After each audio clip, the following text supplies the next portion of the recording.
രാഹുൽ മാങ്കൂട്ടത്തിൽ എംഎൽഎയിൽ നിന്ന് പെൺകുട്ടി നേരിട്ടത് ക്രൂരപീഡനവും മാനസിക സമ്മർദ്ദവുമെന്ന് എഫ്ഐആർ.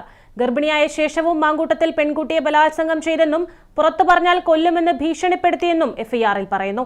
അതിനിടെ ഒളിവിൽ പോയ രാഹുൽ മാങ്കൂട്ടത്തിനായി പോലീസ് ലുക്കൌട്ട് നോട്ടീസ് ഇറക്കി. രാഹുൽ മാങ്കൂട്ടത്തിനെതിരെ ഞെട്ടിക്കുന്ന വിവരങ്ങളാണ് എഫ്ഐആറിലുള്ളത്. ഗർഭിണിയാണ് എന്ന് അറിഞ്ഞുകൊണ്ട് ബലാത്സംഗം ചെയ്തുവെന്നും പുറത്തു പറഞ്ഞാൽ ജീവിതം നശിപ്പിക്കുമെന്ന് ഭീഷണിപ്പെടുത്തിയെന്നും പെൺകുട്ടി അന്വേഷണ സംഘത്തിന് മൊഴി നൽകി. പെൺകുട്ടിയുടെ നഗ്നദൃശ്യം മൊബൈൽ ഫോണിൽ പകർത്തുകയും ഇത് കാണിച്ച് ഭീഷണിപ്പെടുത്തുകയും ചെയ്തു. തുടർന്ന് 3 സ്ഥലങ്ങളിൽ വെച്ച് മാങ്കൂട്ടത്തിൽ ബലാത്സംഗം ചെയ്തെന്നും എഫ്ഐആറിൽ പറയുന്നു. 2025 മെയ് 30-നാണ് പത്തനംതിട്ടയിലെ സുഹൃത്ത് ജോബി വഴി ഗർഭചിത്രമരുന്ന് തിരുവനന്തപുരത്ത് എത്തിച്ചത്. പിന്നീട് കൈമനത്ത് കാറിൽ വെച്ച് നിർബന്ധിച്ച് ഗുളിക കഴിപ്പിക്കുകയും വീഡിയോ കോൾ വഴി മരുന്ന് കഴിച്ചത് ഉറപ്പിച്ചുവെന്നും എഫ്ഐആറിൽ വ്യക്തമാക്കിയിട്ടുണ്ട്. അതിജീവിതയുടെ പരാതിയിൽ ജാമ്യമില്ലാ വകുപ്പ് പ്രകാരം തിരുവനന്തപുരം വലിയമല പോലീസാണ് മാങ്കൂട്ടത്തിനെതിരെ കേസെടുത്തത്. പിന്നീട് നേമം പോലീസിന് കേസ് കൈമാറി.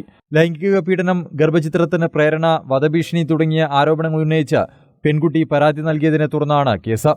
10 വർഷം മുതൽ ജീവപര്യന്തം വരെ തടവ് ശിക്ഷ ലഭിക്കാവുന്ന കുറ്റങ്ങളാണ് ചുമത്തിയിരിക്കുന്നത്. ഗർഭചിത്രം നടത്തുന്നതിന് ഗുളിക എത്തിച്ച ജോബി ജോസഫ് കേസിൽ 2ാം പ്രതിയാണ്. അതിനിടെ ഒളിവിൽ പോയ രാഹുൽ മാങ്കൂട്ടത്തിനായി ലുക്കൌട്ട് നോട്ടീസ് പുറപ്പെടുവിച്ചു.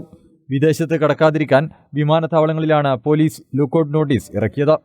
News desk Kannur vision.